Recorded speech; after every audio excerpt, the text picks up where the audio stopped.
It's so stupid, it's positively brilliant. The Brilliant Idiots Podcast. Yep, Charlamagne the God. Andrew Schultz. We are the Brilliant Idiots, and we just want to tell y'all to go get go to highUclothing.com. No, go to BrilliantIdiotsMerch.com. Yeah. Salute to High Clothing. They make our Brilliant Idiots Shout merch. out to Hi-U. Yeah, you can go there and you can go there and just purchase some fly shit. We got a lot of shit up there. Shit up there, yeah. We got the Same Energy hoodies. We got the what else? Men Don't Cheat hoodies. Men Don't Cheat hoodies.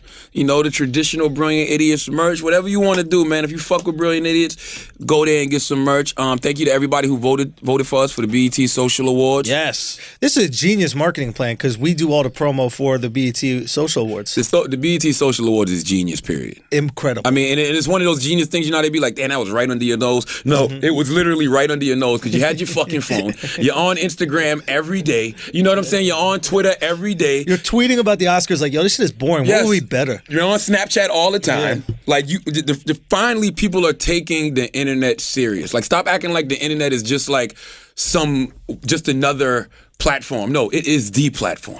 All right? Yo. Everything else is secondary, okay? Yo. And by the way, it don't even have to be secondary. If you have a TV show, if you have a radio show, if you have a podcast, whatever you're doing, if you're not working hand in hand with the internet, you're not working.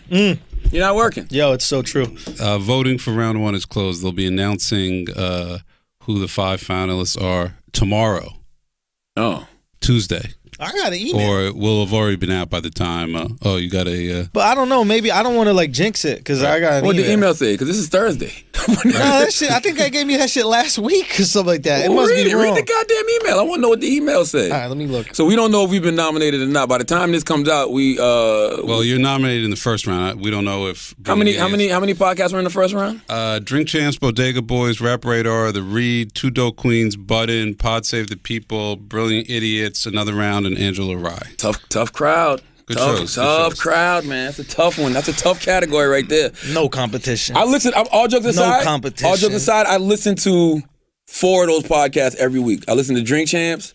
I listen to Angela Rye. I listen to The Read, and I listen to Joe Budden. You listen week. to Pod Save the People? I don't listen to podcasts. I haven't actually listened to it yet. It just said we've been nominated for the first round. Okay. Oh, now it says congratulations, you are a semifinalist. Don't lie, yo.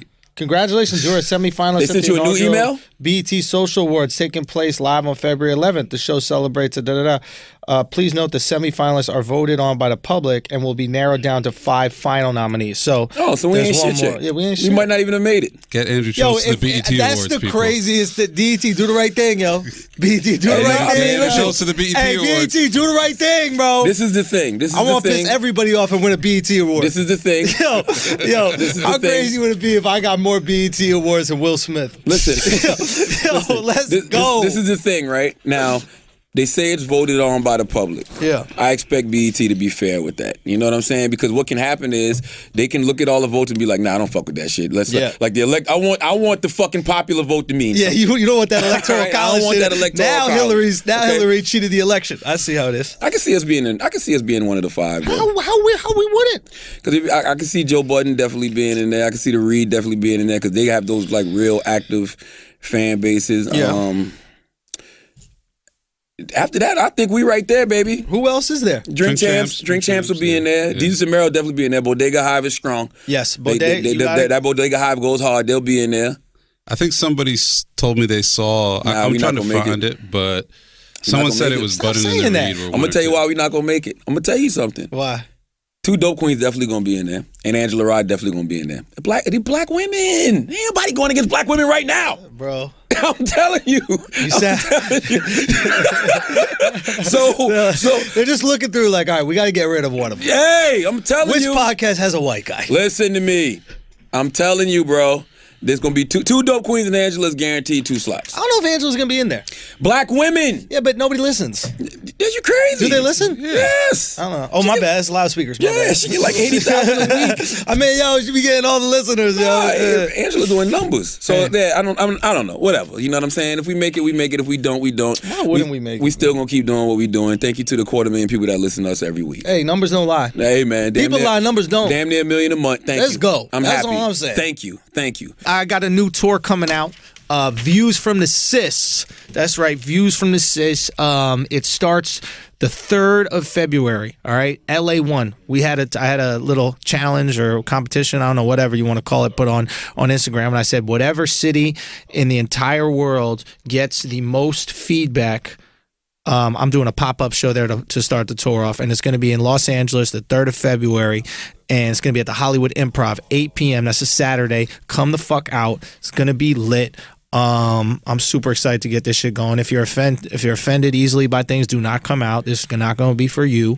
And I can't wait to see you guys. Go to theandrewschultz.com to see other tour date spots. And listen, we're going around the world with this one. So Views from the Sis World Tour. I'm going to keep on adding dates. Right, I'm going to keep on adding dates as we're doing it. So if you want to follow me on Instagram, turn the notifications on. That's where I'll be posting shit. And thank you guys so much for your support. Can't wait to see you, motherfuckers. All right, let's get back to the show. Let's get into the motherfucking show. Where do we begin? I don't know. I've just been running around this week. You shooting a movie in West Virginia? I'm shooting a movie in West Virginia. I'm stoked about that. I think I got another movie. There you go. I don't want to, jinx it, but has he? Really cool, bro. I'm telling you, man. Like when something works out, you start to reflect and you think about like all the things that in your life that could be making it work out. Yeah. Like you stop thinking that things happen because of luck.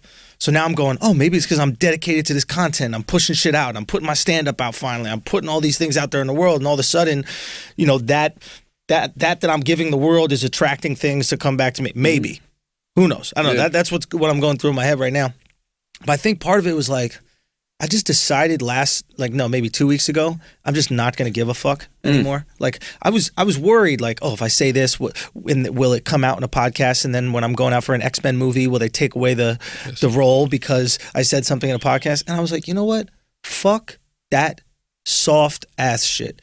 I'm gonna be myself. Yeah. I'm gonna say exactly what the fuck I want to say, and if later on and something comes back to bite me, then it comes back to bite me. But I'm not going to live my life being afraid of what people think.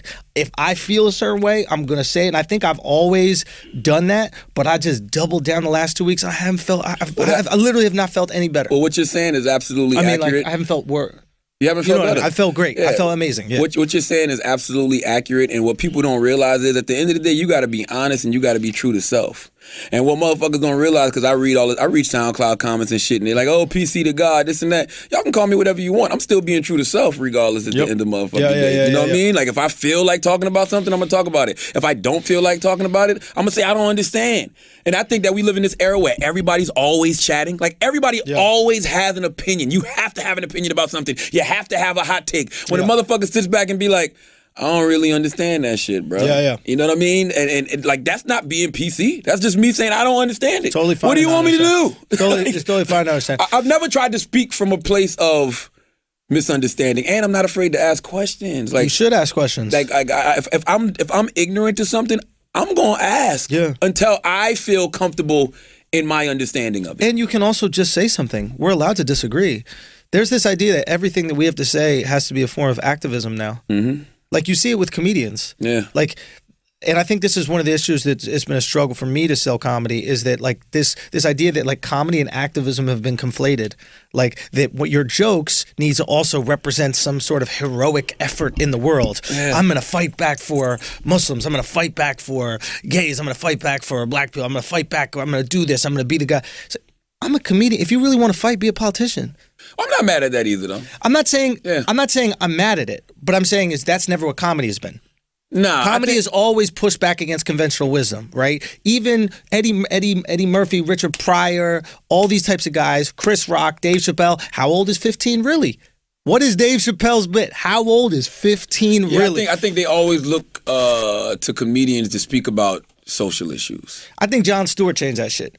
I think Stewart was so good at being funny and having like a moral purpose behind it, an ethical purpose behind it, that he actually shifted an entire generation of kids' idea of what comedy was. Go back and watch Bring the Pain Now. I can relate to Bring the Pain Now more than I could then. Hillary Clinton's the first lady. She should be the first woman on her knees sucking that dick. Is that not a social issue about infidelity and adultery and about crazy motherfucker? Why? No, that's the truth though. But it's not. He says it in a digestible way. I think that's the difference. I think now everybody's trying to, they'll do stand-up and you got to use words like problematic and marginalized and oppressed and this and that.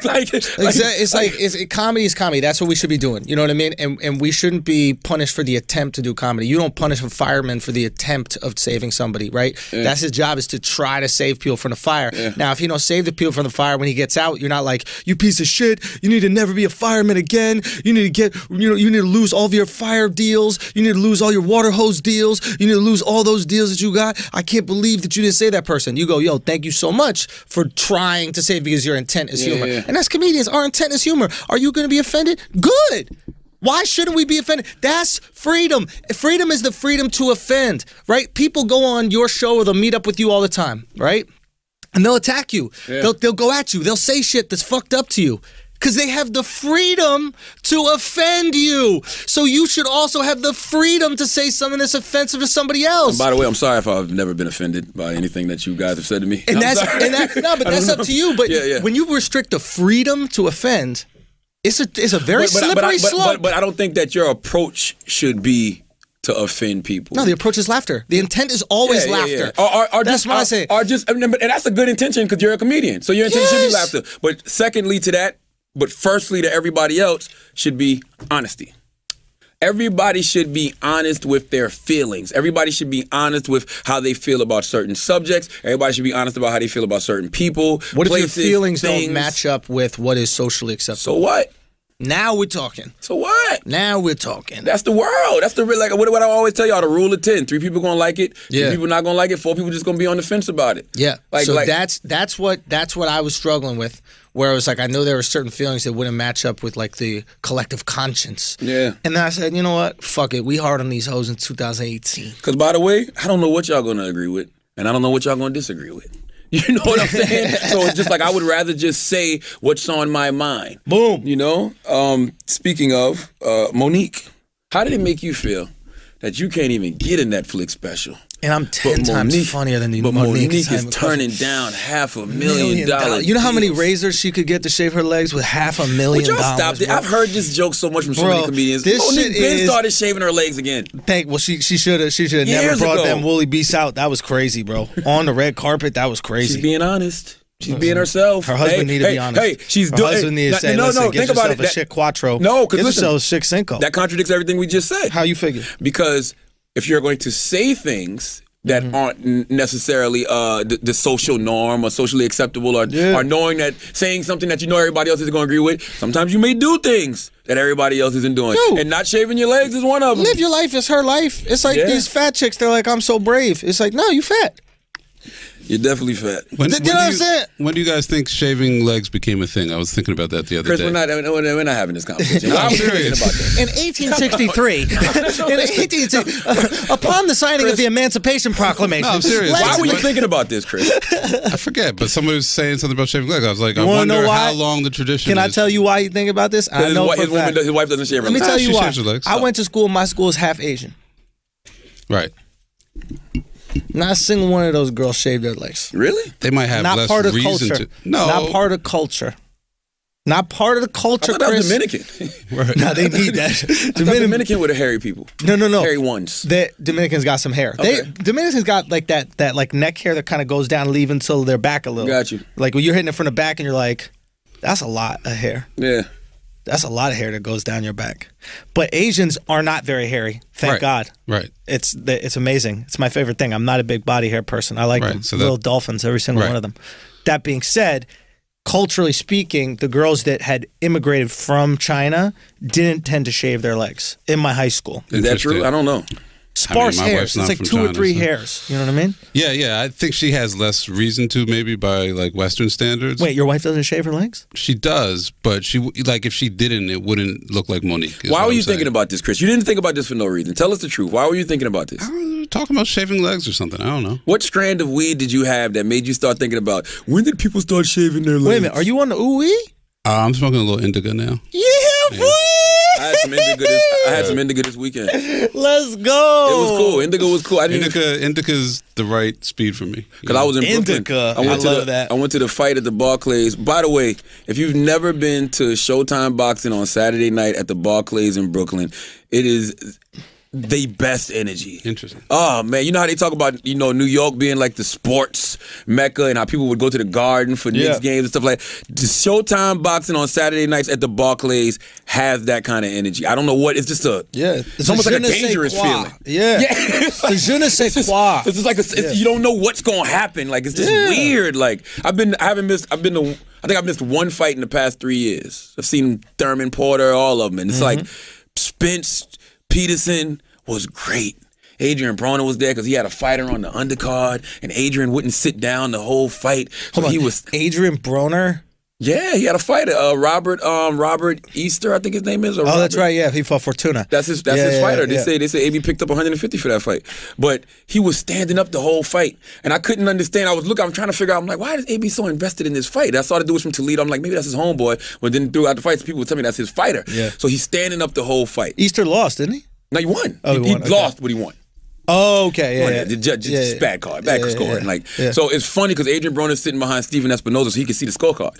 So he's yelling in the corner, "Yo, it's even! Go get him! It's even right now! It's even! It was the 9th round. It's even." So one judge scored at 115, 112. Fucking travesty. Yeah. So he's standing behind this white guy. The white guy goes, "Hey, excuse me, sir. Could you please sit down?" Adrian Broner flips out on the dude. "I'll fuck you up, and you don't know the fuck you talking to." And I'm like, bro, you're standing up.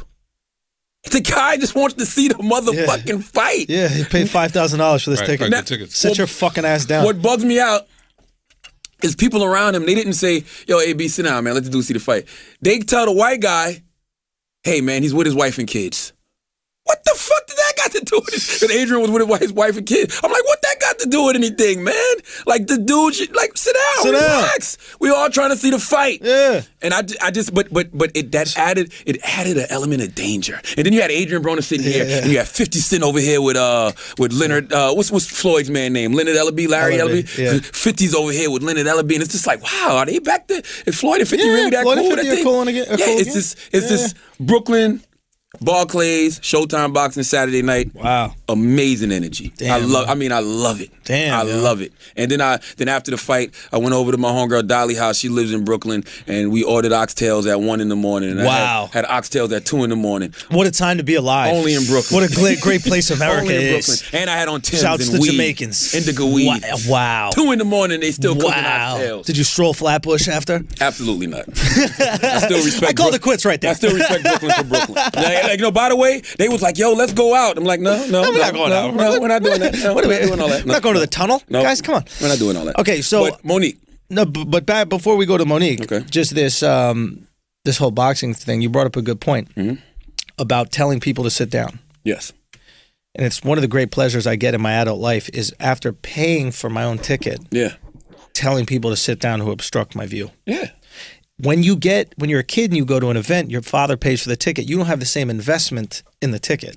But when you put the money up yourself and that view that you paid for is obstructed, there's a great entitlement that comes to that.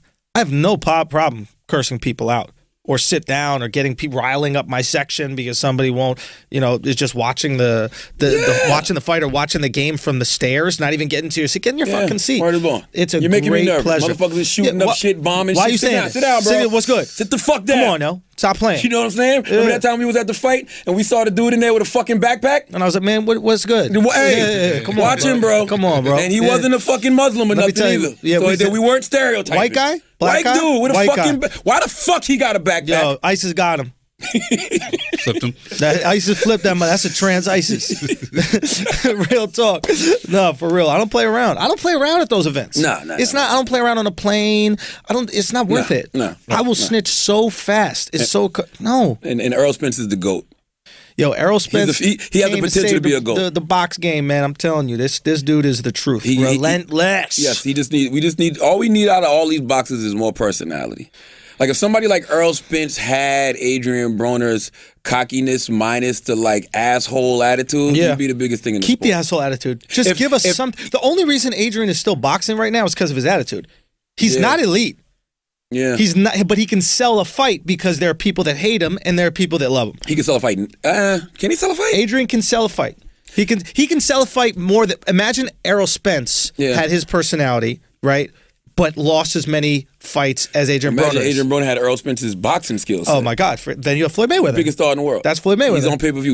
We paying to watch that. Literally, you're describing Floyd. Yeah. Like, it's unbelievable. And people forget Floyd when he was at the lower weight classes.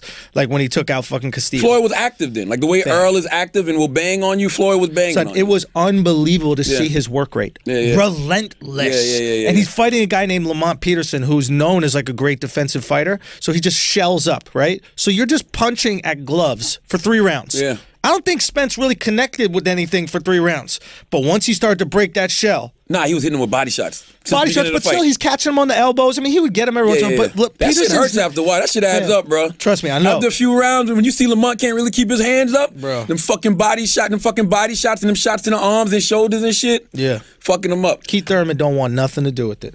It'll be a good fight, but He don't want nothing to do with I think it. Earl will wash Keith. Oh, that's easy. He's finishing Keith. He's going to finish Keith. Porter, sweetheart of a guy. Don't do it to yourself. Stay That'd be a away good from fight, too. Spence. It's tough. Stay away from Spence. No, he's going down because Porter comes straight in for the I action. think Earl will beat Porter, but it'll be a tough fight. Porter's tough, man. 5 rounds, he knocks him out or stops Porter. I don't know if he'll knock him out. 5 rounds, he stops Porter. 8 rounds, he stops Thurman. But see, Porter's so unorthodox that he makes you fight a little bit Don't unorthodox. matter. But He's I don't too think small. nobody beats Spence in the welterweight division. So here's the question: can this Crawford guy come up? that is the fight I want to see. That's the Is fight. he big enough? Crawford's tiny. Well, Earl fights at what, 150? He's 147. 147. But he's a guy who's probably most comfortable at 154. So what does Crawford fight at? He was 140. Now he just Going came to up to 147. So okay, you got a gotcha. 154 fighting a 140. Yeah, That's a yeah. big gap. Yeah. And I don't know if Terrence, but Terrence is skilled. I think that's the fight I Both want to see. southpaws? That's what I'm saying. That's the fight I want to see. But Monique. Okay, let's go. $500,000 she turns down. Netflix. I just want to tell people this, man. Yeah. I don't like when we bring race and gender bias into conversations where race and gender bias really don't exist. Yo, Now, Everybody listen to that statement because I've been saying that for 3 years. Now we know there's a wage gap between men and women. We know that it's racial bias in situations. We know it's gender bias in situations. I'm here to tell you this is not one of those situations. This is the funny thing about this whole thing. Monique does a video. She's like, "Yo, she wants us to boycott Netflix." First of all, Netflix is on my remote. That's damn near impossible. I'm serious. Like, do you know how hard it would be for me to really look at my remote and be like, I'm never ever pressing this Netflix button. But what are you replacing it with? Monique? You know what I mean? I'm going to watch Soul Plane? Yeah. Usually am I supposed to do? Usually when you call a boycott, it's another option. If we're boycotting McDonald's, Wendy's is there. Word. Chick-fil-A. Chick-fil-A is there. Like, What the fuck am I going to do without Netflix? Netflix is on the remote. So I don't know about y'all remote. I'm supposed on my to remote, not Netflix get is on pussy? the remote. That's what I'm supposed to do? I'm supposed to trade off pussy for Monique's hairy legs. It's not going to happen, Monique. It's not going to happen. That's number one. Number two, you want me to boycott something because you didn't get paid. Now, let me explain something to you, right? 500,000. Listen, I'm a regular, everyday person. I'm probably not going to make $500,000 over the next 10 years. This little $9.99 subscription I get every month helps me escape the reality of not making $500,000. Yep. And now you want me to get rid of that? And then what? What are you offering to the people in exchange for them giving up Netflix because you didn't get your $500,000? Yeah. Number three, maybe somebody can explain it to me. How do you claim race and gender bias, but then turn around and name 2 black people who got paid? And a woman. And then name a woman who got paid. Now, if you were being more specific and you said bias towards black women, okay, that's a better argument, but then I can even maybe dispute that a little bit because Netflix gave Shonda Rhimes $100 million. I'm like, so is it just black women stand-up comedians that are getting the bias? It's almost as if people are using gender and race as a way to leverage their own personal opinions and agendas. And that's exactly- It's almost as if that's happening. And that's exactly what she's doing. And I wonder if that's possible to happen in other spheres of life as well. I'm sure it could, but I'm not going to take away from. I'm not going to look at this isolated incident and say that everybody else is doing that. What I'm going to say Saying about everybody else is doing it, but it's possible that possible. other people are doing this Absolutely. because they see that there's immense leverage that comes out with calling out racism. Absolutely. And networks are frightened. This is what networks do now. Networks, they have a slate. They have a slate and they go, okay, we need, first of all, we need to fill diversity. So we fill diversity with there. And then after diversity, we go, let's get a couple white guys who will pander, or a couple white guys who are safe, or a couple white guys, maybe one of them's gay or something like that, and then do it. And that's how they're booking stand-ups. That's how they're booking TV shows. That's how it's going on. And a buddy of mine, shout out to Giannis Papas, he made an interesting argument about this. He goes, TV, he goes, TV execs know it's over for traditional television, not streaming. He goes, so they're doing what nightclubs used to do. You remember when a nightclub was about to close, and so they just started doing like hood night, gay night throughout the whole week, throughout the whole month, right? They're like, let's get a cash grab because we know if these people have their own niche nights, a bunch of people are going to come out, they're going to do it, and then the club close. And he goes, that's what he thinks that TV is going through right now. Is they're going after niche demos because they know the niche demos will come out. Black women are going to come out and support no matter what. Right? Not really. Look at Taraji P. Henson Prodberry. Not really. You still got to get a good product out there. It's got to be good. So everything has got to be good to do it, but there can be a good show that doesn't have a niche following, but the show is quality and just people won't watch it. Haven't they always been doing that, though? What? I mean, like trying to find that niche, which is the equivalent of, the Black Night or the This Night at a comedy club. I mean, what was the network with the frog as the... CW. CW. I mean, that's essentially what CW was. So you're saying ABC would do it a little bit with the TGI so you're saying Friday there's nights. always been diversity on TV, Chris? Is that your argument?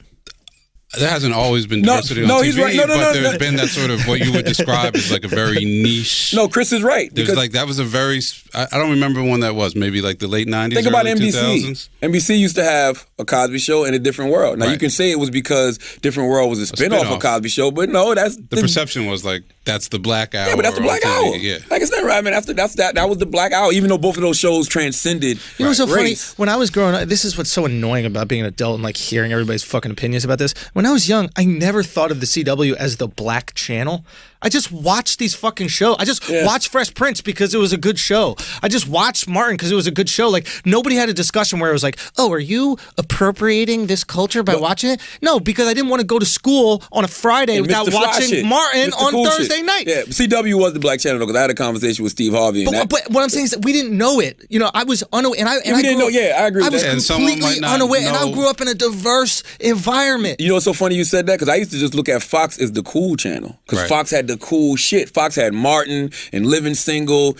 Martin, Living Single, and Living Color, but then also The Simpsons. Yeah. I just thought Married with Children. I just thought they was That's the cool hot shit. Wow. New York Undercover. But that was the black shit. Now we're so divided that we're like label it. Maybe adults labeled it more like that, but I'm telling you, as a kid and a teenager, like as a kid and teenager, I went and saw the Kings of Comedy, the Spike Lee thing that made that Cedric the Entertainer is in, and all the good. Yeah, Spike Lee made it. No, that wasn't. That was Stan Lathan. No, Spike Lee directed it. Yeah, He directed it. Yeah. You sure? Pretty sure. Come on. I don't think y'all know y'all. I think y'all can come on, y'all this black is my people. game. This is my game. I think y'all can flee. Comedy's my black game, people. bro. Stan, Come on. So why is it called Stan Lathan Kings of Comedy? I think Stan produced it. It is called Stan Lathan Kings of Comedy. No, the original Kings of Comedy is directed by Spike Lee. So, but like we just went into theaters and saw it. Dude, like there was no conversation that I had with a friend of mine that happened to be black, and it was like, "Would you like to go see this movie?" Directed by Spike Lee, yeah. Directed by Spike Lee. Produced by Spike Lee and Stan Lathan. Yeah, Stan Lathan. Okay, we both right. I didn't say that you were wrong. I said Stan was part of it. I said Stan's always got his Spike fingers didn't really on some stand black by comedy. that. Say what? I don't remember Spike standing by that like that. Yeah. Really? Yeah. Come on, son. Yeah. Anyway, I don't remember that. But I just went to go see it because that's what I thought comedy was at the time. Yeah. I didn't even know. There was a time in my life where I didn't even know about white comedians. Like, I didn't know about Jerry Seinfeld. I didn't know about these guys. I didn't know about Seinfeld. I didn't know about Seinfeld till the TV show. Yeah, like, I literally. But by the way, I didn't know people. Martin was a stand-up until the TV show either. Well, I think I knew about Martin. But I guess the point was, like, it wasn't that, like, I knew that there were white people that did stand-up, right? But it wasn't like I looked at this first as a racial thing, and then I was just like, this is stand-up. These are motherfuckers I end up seeing on HBO because Russell got the HBO deal, so I'm going to watch the Def Comedy Jam, and that's what it is. By the way, which was funny as fuck. It was Def Comedy Jam. It was just funny. It was great. And I honestly, the only reason I thought I didn't see no white people on there because I didn't think white people were funny. I just thought white people were funny enough to be on there. And that's fine. I didn't even think about it. Do you know what I mean? Because I'm growing up like, I'm funny. Like, yeah, I want to be as funny as those guys. Yeah. It wasn't like I watched the NBA and I'm not going, I can't be in the NBA. All right, now, let's stay on topic with the Monique thing. We still on topic, but I guess my point is with the Monique thing is that I think there's a couple things that are going on here. One is the idea that like, and Monique should know this better than anything, stand-ups outside of Chappelle and Rock, who have the $20 million deals and that kind of stuff like that, we make our money on the road. Well, hold on. Let's talk about why they got that money. But and I want to get to that, but I just want to say this one thing. So it's like, so for example, a lot of people don't know this, but like Kevin Hart, when he goes and does movies, he loses money. Take that in. He loses money because he's not on the road. Kevin Hart's doing like $1 million a night on the road. Oh, yeah, easy. So Chilling. when he goes and does a movie for $10 million or whatever he's getting right now, right, and he has to do that for 2 months or 3 months to make that movie, think about all those days he can't perform on the road. So he's losing money. Shows every night. Shows every day. So he's losing money to do the. So if Monique was smart and believed in her comedy and thought she could really crack, she would do it for $500,000, regardless of how she felt about it.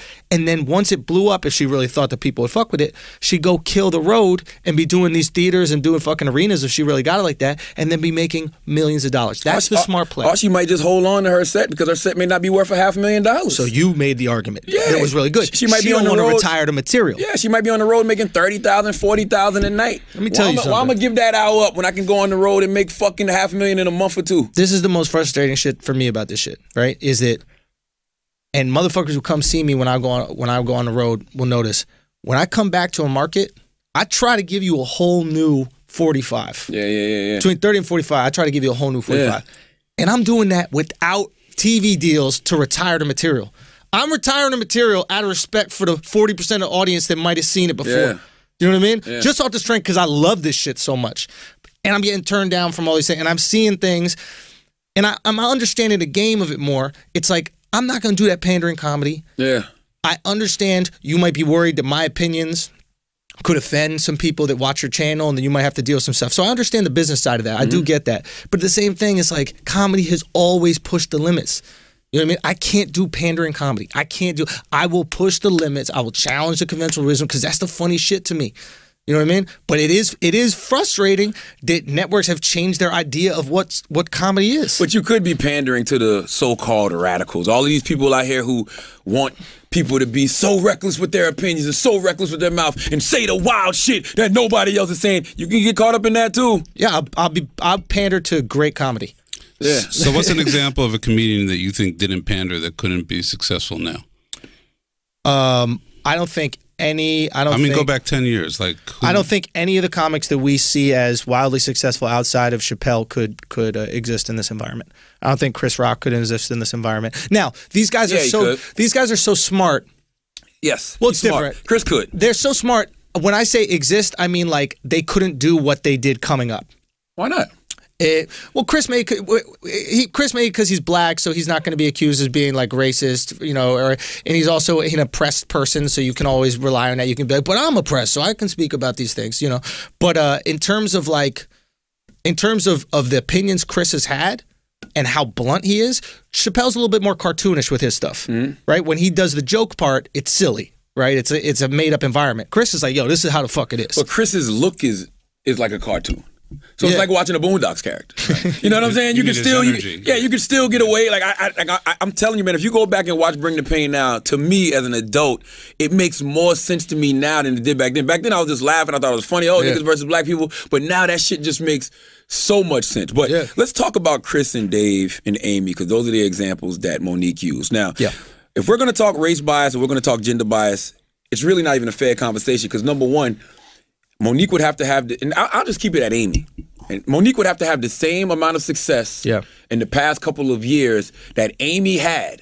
And both of them went in there on that equal footing, and Amy got more and Monique got less. Yeah. Then it's gender bias. Let's talk. And by the way, I don't think Amy Schumer is funny at all. Set this up. So, also, I don't know what the story. Can you explain what the actual her complaint was? That she didn't get offered enough money. She didn't get offered. She said she got $500,000 from Netflix. Yeah, they offered her a Netflix deal, and she was saying that's racial and gender bias because Chris and Dave got $20 million and Amy got $11 million, $13 million, whatever. So basically, the thing with Amy is like Amy got offered less, then she went back at Netflix and was like, I want more, and then they capitulated. But it's a lot that goes with that, and let's unpack it. Right? And we're gonna pack it. I just want to set it up for everybody who's listening. So Monique was like, we went and asked for more, and they didn't give us more. And what you're doing right now is you're saying Amy was doing more than you're doing. Amy had several. It's simple mathematics. Yeah. Amy Schumer went on a world tour. Yeah, in 2016. Arenas. Oh, and no, keyword too, world. Yeah. Globally. And sold it all out. Yeah. Right? If I'm Netflix, and I know that she just had a successful special on HBO, and I see her just getting bigger and bigger, and she just came off a 50-plus city world tour. Yeah. She's huge right now. Yeah. Trainwreck- woman in comedy. Trainwreck #1 movie. New York Times best-selling book. She's on like the 4th, 5th season of her television show. One of the biggest stars in the world. Do you think that Netflix was the only person who offered Amy Schumer something? No. I'm sure HBO did. Sure. I'm sure. First of all, we've never been in an era where it was so many platforms that needed fucking content. Yep. So you have all these different platforms. You probably had 6, 7 people with major bids out the motherfucking Amy. So Netflix has to aim high or don't aim at all. Yeah. So they come with the fucking numbers, 11 million. Amy's like, all right, cool, but guess what? I can get 11 million over here too. I can get 11 million over there. All right, we'll give you extra 2 million. All right, cool, boo. Done deal. Who is bidding against Monique? Who's bidding for a Monique comedy special? And I'm not saying people aren't. I'm just asking who is. That's all I want to know. Now, when you talk about Dave and Chris, everybody's like, oh, well, Dave came off the bench and he got $20 million. No, he didn't, man. Why y'all acting like we didn't see Dave 5 years ago getting back into the comedy clubs? Slowly but surely. Slowly but surely getting back to the comedy clubs. All calculated. Then around 2014, like, fuck it, I'm going to do Radio City. He sold it out. 10 shows. And then this was 2014. Yeah. Not what he did this year. Yeah. 2014, he started off with one show, sold out. They just started adding shows. So therefore, if I'm a Netflix or anybody, I'm like, whoa, not only is Dave Chappelle still Dave Chappelle, he's still in demand, where his ticket sales are through the roof, selling out these motherfucking arenas and these theaters. Then he hosts SNL, and it's one of the highest rated SNLs ever. Yeah, we're going to give him some money. But you don't think it was a bidding war for Dave as well? Of course. You don't think all of these different platforms were coming at Dave trying to get money? Absolutely. Same thing with Rock. What did Rock do? I'm going to go out on tour with my new material. He's doing arenas. He's doing theaters. The Total Blackout motherfucking tour. He had a relationship with HBO. You think HBO didn't want Chris's new special? That hasn't even come out yet? Of course. So, of course, it was been a bidding war. So Netflix was like, fuck it. Let's pay these guys their money. You think that they started off at $20 million? No. Like, seriously, you think that was Netflix's first offer? No, absolutely not. Yeah, this is business at the end of the But day. it's a lot of factors that go into those high numbers. Number one, ticket sales. Number two, them being the people that they are, Dave Chappelle, Chris Rock. And number three, the fact that it was other people trying to grab them too. So they had to take them off the board with these high numbers. Now, if I'm Monique, I'm not looking at Chris, Dave, and Amy, if I'm being realistic with myself. But if you think that you're the most decorated comedian alive, then you're not really dealing with reality too cool, right? Yeah. So if you think you're the most decorated comedian alive, you feel like you should be getting what they get. But what you should be looking at is how much did D-Ray get? How much did Ali Wong get? How much did Cat Williams get? Cat is a better comparison. No, it's not. You don't think Monique, so? Here, let me ask you a question. Can you name a Monique joke? No. Well, her not shaving her legs. No. Was that a joke? No. That's her best joke. That wasn't a joke? That's her best one. I don't know. I mean, I really don't know. So, can you name a Monique bit of material? No, I can't. That's end of discussion. That's you walk into the room and I go. I can't name one of your bits. But no, I'm gonna tell you why I don't like that discussion. But let me make the argument before you disagree. If I can't name one of your bits, you're not an established enough comedian. I understand. I fall under that. The general public does not know Andrew Schultz's material, so I can't walk into a room. Let me just finish the point and get $500,000. Can you name a Chappelle joke? Yeah. Can you name a Chris Rock joke? Yeah. And I can't name an Amy joke though. Can white women name an Amy joke? Probably, but I'm gonna tell you why I don't like this argument. All that matters. What people have been saying is people have been like, Monique is funnier than Amy. This is a business argument. Exactly. It's not funny has nothing to do with it. Trust me. But that's what I mean. Whether I can name your joke or not has nothing to do with it either. It's about business. Yeah. I can't name one Amy joke. But I can tell you that Amy sold out a motherfucking world tour. I can tell you that Amy had a #1 movie. Trust me, I can tell you that Amy had a fucking New York Times best-selling book. It's I can not tell you that about Amy has funny. a TV show that's doing good 4 seasons. Yeah. So it's about business. This is a business decision. What has Monique done lately? It's just that simple. This is not a. Listen. You can have an old resume, but along with that old resume, this is a real what are you doing for me right now kind of business. Central, who likes to pretend that they're like they care about comedy and they care about doing good comedy, had the Carlos Mencia show on TV. Everybody in entertainment knows that he steals jokes. Everybody in comedy knows. Everybody at Comedy Central knows. But Mexicans be watching that shit, so sign that motherfucking deal. Orale! Does he draw a crowd? And everybody's been having these conversations with me. Well, if Monique did this then, and if Monique did that, well, do it. Because that's what Chris did and that's what Dave did. If I was Monique, I'd have went on the road and been doing Monique shows. What I would do is take the $500,000, use that as leverage to get back on the road, and really believe in the set. That's what I would do. But and she didn't want to do it, and that's what I did with 441, right? Everybody said no to me. I put out 441, right? And all of a sudden, people were like, "Oh shit, Andrew, you do comedy? Oh shit, I thought you were just an alt-right political pundit." Yeah, exactly. You're for no. Don't you start that shit again, this motherfucker. All right. So the point is, I put it out there, and now all of a sudden there's awareness. And every week now, what I'm doing is I put out a new clip every single week. Yes. I put out every Sunday. I drop on Instagram, on the YouTube page, and all that kind of stuff. I do a little clip of it on Instagram, and then what's the full clip on the YouTube. You do realize what you're doing when you do that. What you're doing is creating demand. So now more people start to realize, damn, this dude's funny. So if they see, imagine somebody seeing a clip of you doing a joke, and then they hear that you're coming to a city. Oh, I'm gonna go see that dude. That's the dude I saw online. He's funny as hell. Dude, I was so precious over this stuff because, like the clip. Precious. He said precious, and we're having a discussion about Monique. You're good and don't know I'm genius. No, but for real, it's like with comedy, it's different, man. It's like that. The bit I just released this week, right? It's about how gender inequality isn't all bad, right? Mm-hmm. Because the premise is, it can't be all bad because the countries that treat women the worst have the best food, right? So I just try to find a silver lining in gender inequality, right? And it's a 5-minute bit that took months to curate and put together and add little pieces to and get the thing. And I just gave it away. I respect that, though. Son, this shit was... But no, you believe in yourself. People don't give jokes away, bro. Son, but here's the thing. I don't have a choice.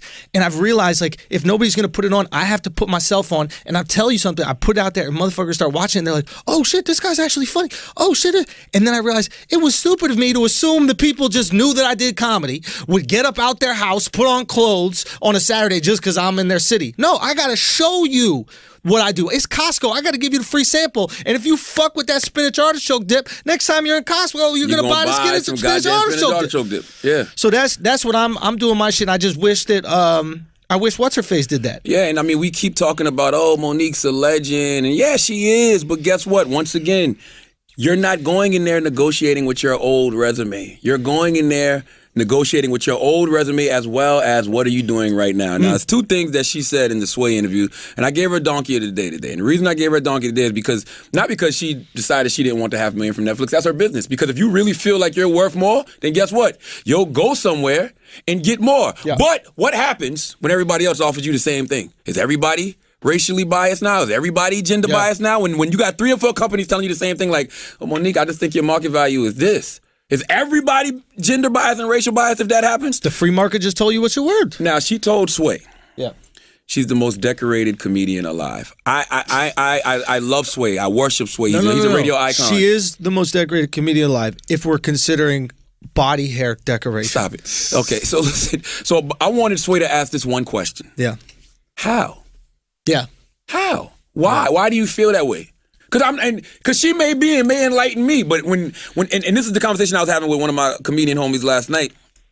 Salute to Neil Brennan. What constitutes a comedian being decorated? Because whenever I have questions, I ask my comedian She got friends. an Oscar for not being funny. Yeah, but that's not that's not for that's comedy. What she didn't get it for being funny. So if that's her thing, because that's what everybody keeps saying, she got an Oscar. Whoopi Goldberg got an Oscar. Did she win or was she nominated? She won. No, she won. Whoopi got an Oscar. Whoopi got an Emmy. Whoopi got a Grammy. Whoopi got a Tony. So if we're counting awards, so is Whoopi not the most decorated comedian? Jamie Foxx has an Oscar. Is Jamie not the most decorated comedian alive? I would think Jamie's a better example. Yeah. Because Jamie also does stand-up. He's got an Oscar. Yeah. And he's a fucking brilliantly talented. He might be arguably the most well-rounded entertainer in general. And he got an Oscar for not comedy. It was for not comedy. Yeah. And there wouldn't be that much interest in a Jamie Foxx comedy special. I don't think that he wields the $20 million mark that Rock and Chappelle do. No. And she's in the same boat. So yes, you got an Oscar. Now, if you got a dramatic movie coming out, guess who's pulling up? Me. Yeah. Because you can act your fucking ass off. Yeah. But you got to show me first that I should watch this comedy special. Yeah. So I mean, I thought that was disrespectful in itself to say you're the most decorated comedian alive, because I just want to know how. And now, I would think that you're considered the most decorated comedian alive based off tour revenue, right? Which would be ticket sales based off, stand-up revenue. Because when I go look at the highest grossing stand-up films of all time, I see Kevin on there like twice. I see Martin on there like twice. Richard Pryor is on there. Eddie Murphy is on there. Like, these are people that we consider goats and greats. Like, to me, that's decoration. I don't see Monique in that. Yeah. So I just want to know where the decorations are coming from. Like, what are the decorations? If somebody can show me, I'll shut the fuck up. Yeah. And that's not even a diss to Monique. I just want to know, how are you considered the most decorated comedian alive? Yeah, no, I think you make a great point. I want to make one thing very clear. I love the fact that she negotiated tough, because it's something that women don't do, and that's why women make less money than men. And all empirical evidence faces to this one thing, that women don't argue for more money. Mm-hmm. A woman will go up to the boss and go, the reason. Chris, please. Come on, man. Chris, please. A woman will go up to her boss and then say, I had like a raise. And the boss was like, I don't think we can do it. And then she'll be like, okay. She's trying to appease. She's trying to make everybody happy, right? A man will go to the boss and go, hey, I want more. And the boss goes, no, sorry, we can't do that. And he goes, well, what can I do to get more? Men are relentless. We're Errol Spence when it comes to that shit. By the way, hold on real quick. You just made me think of the Shy last night. Because I was on the Shy last night. Yeah, what's the comedian named Brian? Remember we saw him bomb one night at the Jersey? Brian Bowen or something like that? Oh, yeah. You know what I'm talking about? What's his name? Yeah. No, we saw him bomb in Foxwoods. Is that his name, Brian Bowman? No, Bowers. Brian Bowers. It's not Brian Bowers, but it's something Bowers. Something Bowers. Sorry, man. I'm sorry I'm blanking on your name, but he's on the Shy. Byron Bowers. Byron Bowers. Yeah. He's on the Shy. Swear he didn't bomb. Swear he did it though. But listen, he kills on the Shy. He's on the Shy and he's talking to the old dude. He's like, I'm gonna need you to do something for me, whatever. And the old dude looks at him and goes, I ain't sucking your dick or nothing. It's just funny because there was two hood dudes negotiating about some shit, and just randomly the guy goes, I ain't sucking your dick or nothing. And Byron goes, what? I got people that do that. That shit was funny. What were we just saying? In terms of negotiating. So I admire her for being a strong and stubborn person, especially woman in this environment, who knows what she thinks she's worth and fighting for it. I do admire that. I don't like the fact that she's chalking up to race and gender bias, because we know it's absolutely not true. But I think more women have to be strong and negotiate more in when it comes to these things. And I think, to be honest, when you look back at that Michelle Williams, Mark Wahlberg situation, remember when they were getting paid for the reshoots? Yes. It's very simple, right? They said, hey, Michelle, we got to do some reshoots because we don't want Kevin Spacey to be in it because he's a sexual predator. And what did the woman Michelle do? Said, I'm with it. What did the woman do, right? Thank you for not having Kevin Spacey in it. I'll do whatever. I'll do whatever you want. I want to make you happy. I want to appease, right? Because women are taught to appease. They're socialized to make everybody feel good, make everybody comfortable. Can I get you something to eat? Can I get you something to drink, right? And she thought she was doing what was best for the cause. It's always, women are always worried about the cause. How can I make everyone else comfortable ahead of me, right? Why am I putting everybody ahead of me? And Mark Wahlberg was like, yeah, I'll do that shit, 1.5 million. 1.5 million, and Mark waited until everybody else was locked in. He waited until everybody else was locked in. He was like, y'all need me? I need 1.5 million. Bang. And he did donate it to the Time's Up movement. Better than me. Well, he a better man than me. So here's the thing. I'd have gave him $500,000. Exactly. I'd have gave him Monique's budget for the Netflix show. I feel like we could time it up with 500. Hey, I'd have gave you what Netflix offered Monique, but I'm keeping this million. Maybe that was an investment. I was like, real talk. Yeah. So I was like, why did he give it up so quick? What was that about? I didn't make sense to me. And then I realized, oh shit, because I didn't know about Michelle Williams' situation. I was like, oh shit. He doesn't want to be the guy who asks for 1.5 million when Michelle is willing to do it just to fight sexual assault. So he had to give that 1.5 up so he didn't look like someone who doesn't care about Time's Up, who doesn't care about #MeToo. Yeah. It was a brilliant marketing decision how he did it so quickly. Because he wasn't trying to donate that shit until it came out with Michelle. It had nothing to do with the gender bias. Yeah, but maybe he thought about it. Maybe once he heard the story, he was like, oh, wow, that is fucked up. You know what I'm saying? All I'm saying is Mark ladies ask. Mark is Teflon, by the way. Yeah. Didn't Mark beat up an Asian kid or some shit like that? Beat up an Asian kid. The dude's Jewish, and he's in Hollywood, and he was like, nah, I'm Catholic now. You know how cocky you got to be Jewish in Hollywood and say, nah, I'm not with that no more, dog. I'm going with this Jesus guy, son. His last name got Berg in it. He's Jewish the way you're Jewish, man. Say what? He's Jewish the way you're Jewish. Who, he is? Nah, he was Jewish. He grew up Jewish. He's a fucking working class Irish or German kid from Boston. Isn't their last name He's like McLaren Jewish. Wahlberg. Oh. That's not a Jewish name, man. That's a Wahlberg? Germanic name, yeah. Nah, What fam. is Germanic? Can someone look that up, Chris? You mean Can you German? look that Yeah, up? look, I German. guarantee you, Mark Wahlberg. He's, No, he he's one of started your out as boys. Jewish, he's one of bro. your boys, man. But listen, Yeah. here's the thing. Another thing she said in that Sway interview was Yeah. when she said, if I take this $500,000, what is Tiffany Haddish going to get?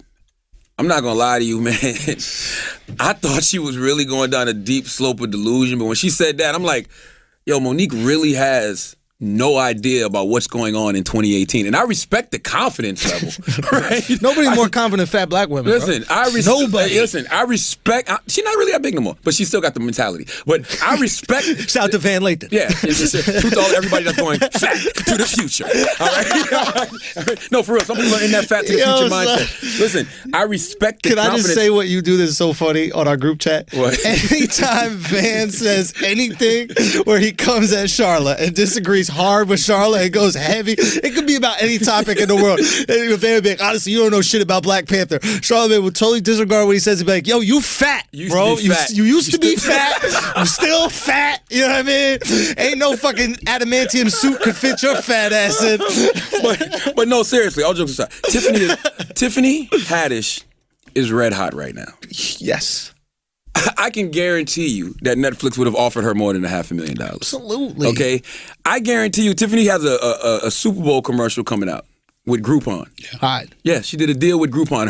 Her just telling her truth about always using Groupon and doing the swamp tour with Ended Jaden. up being a... She got a fucking deal with Groupon. Put it out there in the world, yo. She has a Super Bowl commercial. Put it out there in the world. I guarantee you she made more money for that Super Bowl commercial than Netflix offered Monique. Wow. You know why? Why? Because she's red fucking hot. Yes. Period. Yes. Like, it's not even rocket science, baby. There's one line of thinking that says that Netflix overpaid Chappelle, Rock, and Schumer, right? And who Ellen too, I think. Anybody who's doing Louis the specials, CK, yeah. all these guys, that they overpaid them because they were trying to do a clean sweep of HBO. Yeah, you can, and now you can lowball everybody else. Exactly. So I get the big names away from HBO because all of them used to go to HBO. I bring them over to Netflix. Netflix becomes the comedy destination. You take that away from HBO, and now that you're the destination, you're the monopoly. What do you pay your workers? $500. Yeah. You already got it. But that's why I said Monique should see how much everybody else is making. How much did Cat Williams get? Yeah. How much did D. Ray Davis get? How much did Ali Wong get? Like, these people have names, you know what I'm saying? Like, but how much did Hassan Minaj get? Like, I want to know how much did those people get? Yeah. Yes, we know you've been around longer than them, Monique, and you got a resume, you know, and all of that good stuff, and you got an Oscar, but so what? Yo. What are you doing for me right now? I'm filming a movie right now in West Virginia with three. There are three a bunch of amazing actors on it, but there's three veteran actors, right? One is Joey Pantoliano. You know Joey Pants, right? Been in everything. I mean, I remember him as a kid in Quantum Leap. He was in Bad Boys 1 and 2. He's in The Sopranos. He's Ralph in The Sopranos. Dates what's his face? It says Tony's sister. I mean, this guy's been in fucking everything, and they're coming to do this indie movie in the middle of nowhere, West Virginia, right? And because they're like, yo, this could be something really special, and it could make me red hot again. I'm with another guy, Vandos from The Wire. That was the Greek dude from season 2 of The Wire at the docks. You know, the badass motherfucker smoking cigarettes. I mean, dude. Not really, but I'm listening. Paul Ben Victor. Okay. Anyway, he's just a fucking beast. You know, Ray Abruzzo. These guys are involved. And all of them are doing this indie film and checking their egos. These guys have been on major fucking motion pictures, and they're doing films with me in the middle of West Virginia. And it's because they have the opportunity to be red hot. You think if Netflix offered them $500,000, they wouldn't take that in a fucking heartbeat? Maybe. Shit, I'm sure they would. I'm sure they would because they're trying to get their They understand their how the status biz back up. goes, But the yeah. problem with Monique is, and I'm not even gonna say it's a problem. Yeah. Because she clearly has a perception of herself and her current market value, and she can stick to that because hey, who knows? It may work for her.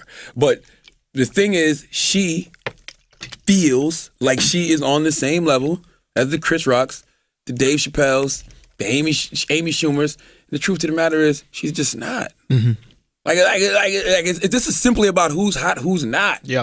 Like she's Just business. not. It's just business, and that ain't a diss to Monique. That ain't disrespecting Monique in any way, shape, or form. Yeah. It's just simple mathematics. If you go look at ticket sales over the past 2-3 years, Kevin Hart, Chris Rock, Amy Schumer, Dave Chappelle, they're killing. Yeah. So why wouldn't they get the big bucks? If Kev was to ever go to Netflix, Kev would definitely get one of Whatever he those wants. 30, 40 million. Kev would probably be the highest paid out of everybody. Everybody. And he'd get a production deal for whatever other Easily. comedy specials he wants to put out. And he may do that. Yeah. Kev may decide, you know what, I'm going to go out there and get this money. I'm going to try it with this irresponsible. I already did the big fucking arena in Philly. I've been doing the movie theatrical release. Maybe I will just go over to Netflix and grab me a quick 30, 40 Why not? million real quick. He may just do that. But guess what? Once he gets that money, there's nobody that can say, oh, he's only getting that because he's a man. He's only getting that because he's black. No, we saw the work that he put in. So this is my thing with people. Yeah. If you can see the work that somebody puts in and not question why they got their money, Yeah. why are we questioning what somebody should get when we haven't seen them do the work in some years? Dude, it's a great point. And yeah, it's a fucking great point. God bless Monique, man. Let's pay some bills. You got to learn how to get the most out of 24 hours. All right. Subscribe to Rise and Grind, the new podcast from Shark Tank's host Damon John. Oh, we got to get Damon in here. Weren't we supposed to have Damon in here? Yeah, they actually reached out. We are going to get him in. We gotta go back and. He's an interesting guy. But so Damon John originally started Fubu, if Right. I'm not mistaken. Yep. Yeah.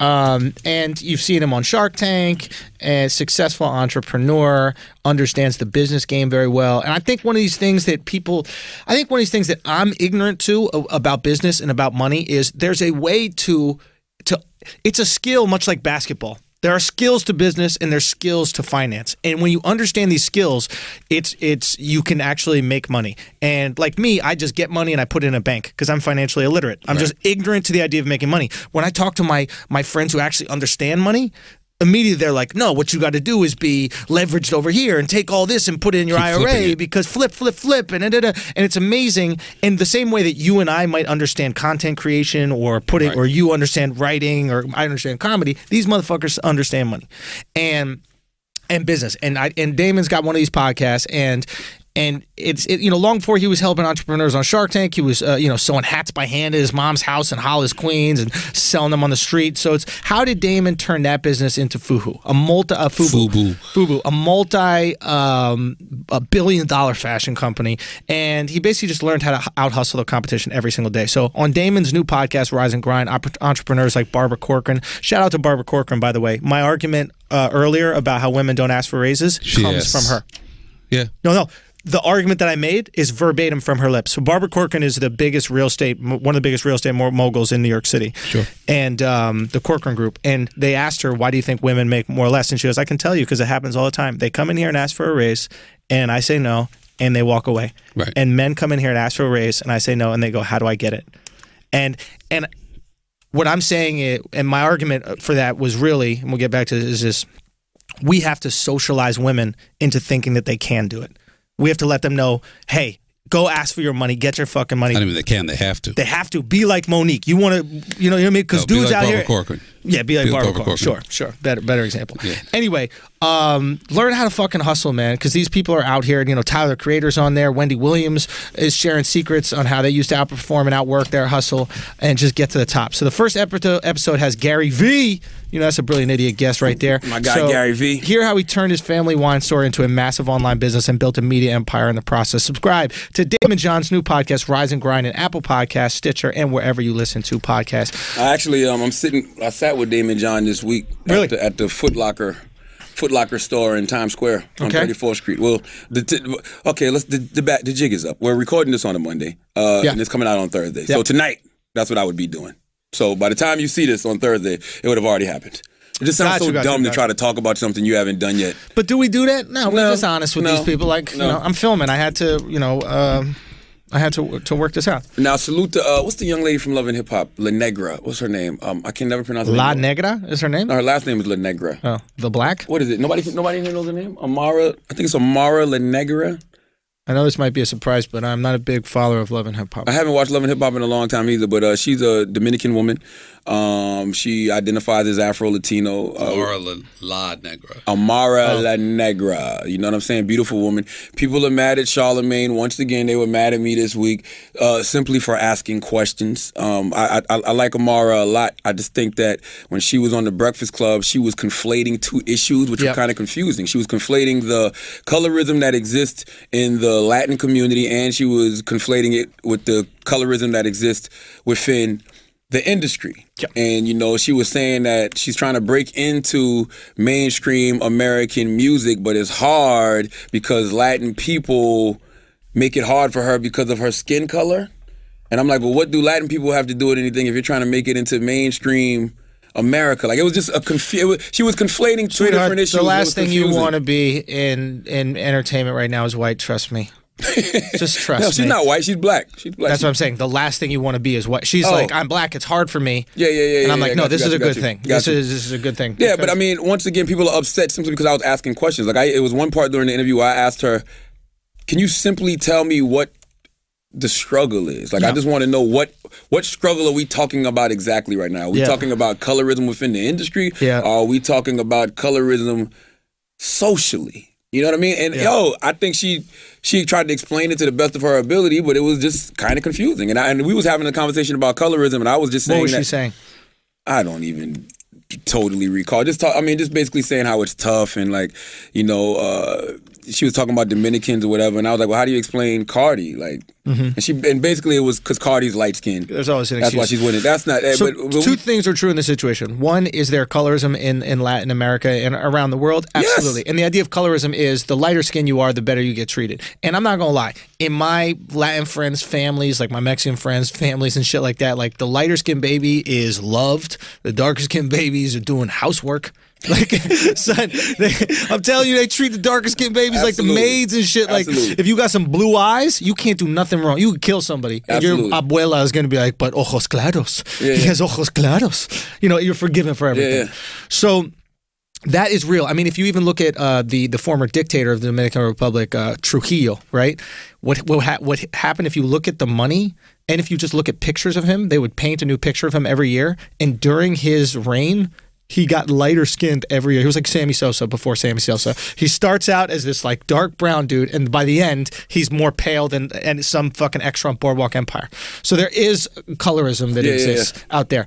That being said, nobody's denying it. Nobody's denying it. But that being said, it's easy to chalk up why you're not having things to this, and that's the disease. And that's all I wanted to know because she already said that she made it in the Latin market as far as I guess being an artist, right? So if you made it in the Latin market as far as being an artist, what's the struggle? That's harder. It's harder to make it there because that's where it's most affecting you. But once again, she was just conflating social issues with industry issues. And I was saying to her, I was like, yo, we can't act like in America over the past year, women of color of all shades haven't prospered.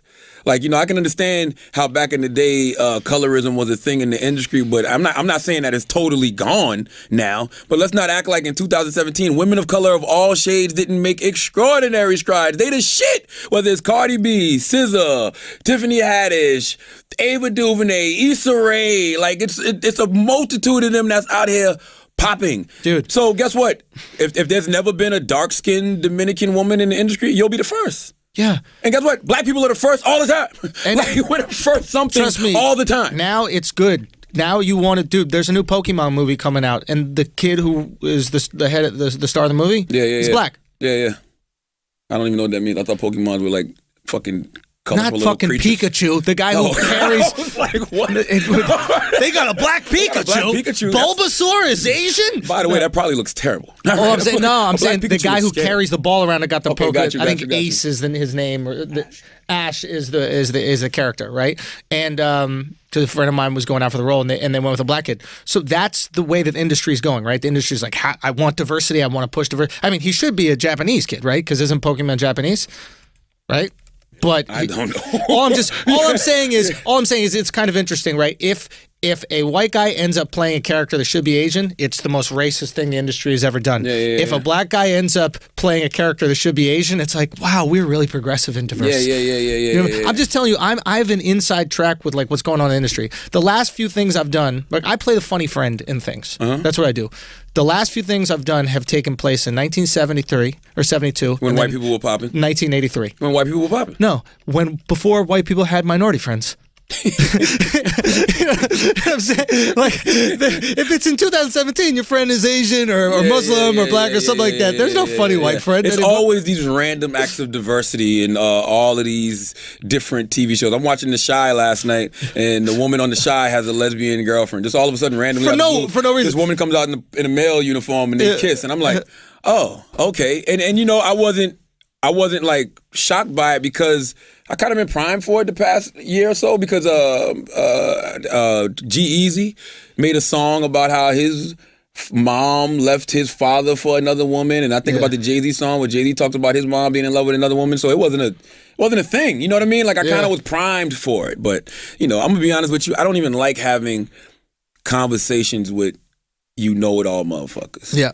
Like I hate the arrogance and shit. Like just I will willingly tell you I don't know.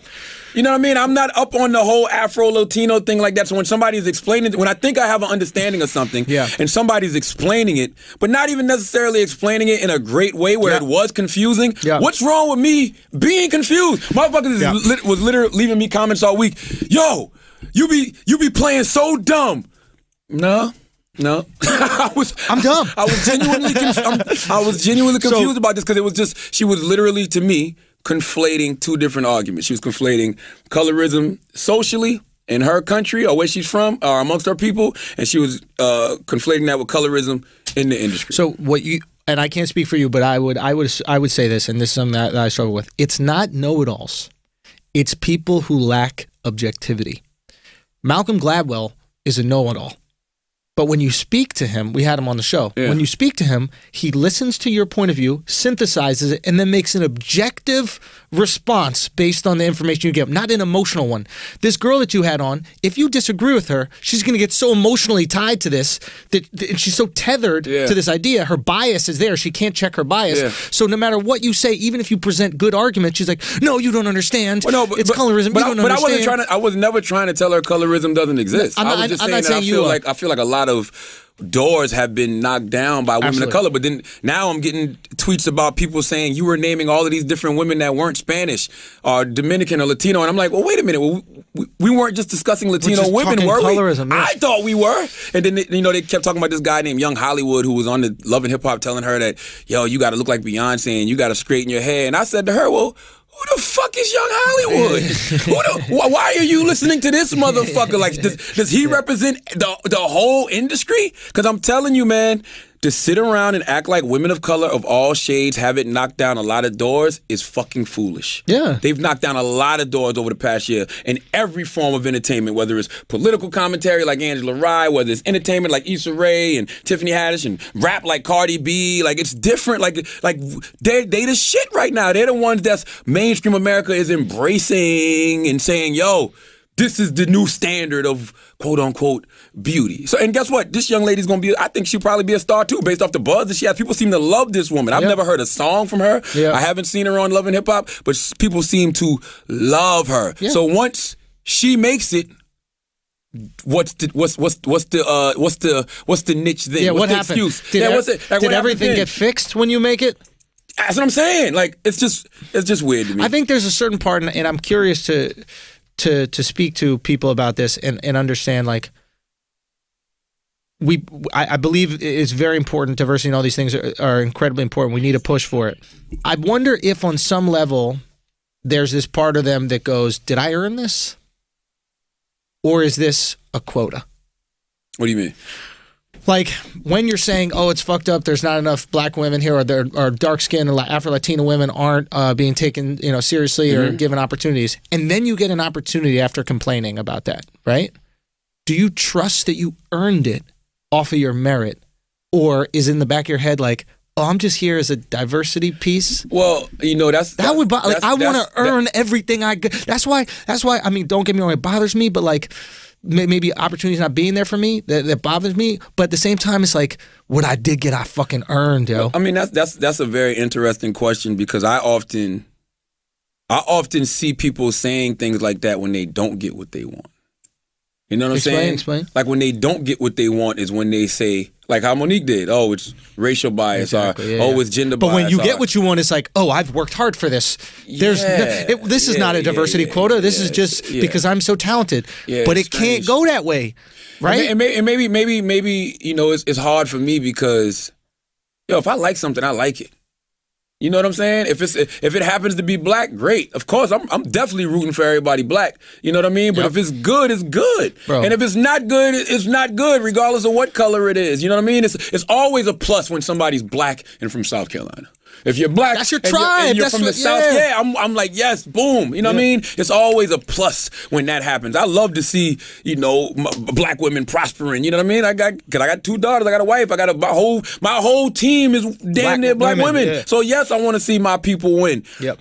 So yeah, it's just it's weird. I mean, I don't know. It's just weird to me when I root for people for a certain reason. But if I fuck with you, I fuck with you. I never thought Cardi B was a Dominican woman. I never cared what Cardi B was. She's Cardi B. So You know what I'm saying? And when you talk about standards of beauty, come on, man, you're not gonna sit here and tell me that Cardi B was the standard of beauty, yo. yeah, it's Like, stop it, man. Like, why would come on? Cardi B had the messed up teeth. She had the acne. She was from the strip clubs. That's not the standard. Part of the Cardi B reason- is Pretty Woman. Part of the reason we like her is because she's not the standard of beauty. Exactly. She's different. She's gotten relatable. Fly. She's gotten real. She's always been a cute girl, but she's gotten real fly over the Yeah, years. yeah. So let's not act like she's the standard of beauty and mainstream America is more willing to accept Yeah. Cardi because of her lighter skin. No, they accepted Cardi because Cardi don't give a fuck. You know what's bigger than skin color and all of that shit? Yeah. When a person of color, just being transparent. Yeah. We love honest motherfuckers. Be an individual. Be an individual. We gotta preach individuality and We the celebrate importance of. I celebrate Cardi B as Cardi B. I didn't even know she was Dominican. I had Yep. no fucking clue what she was.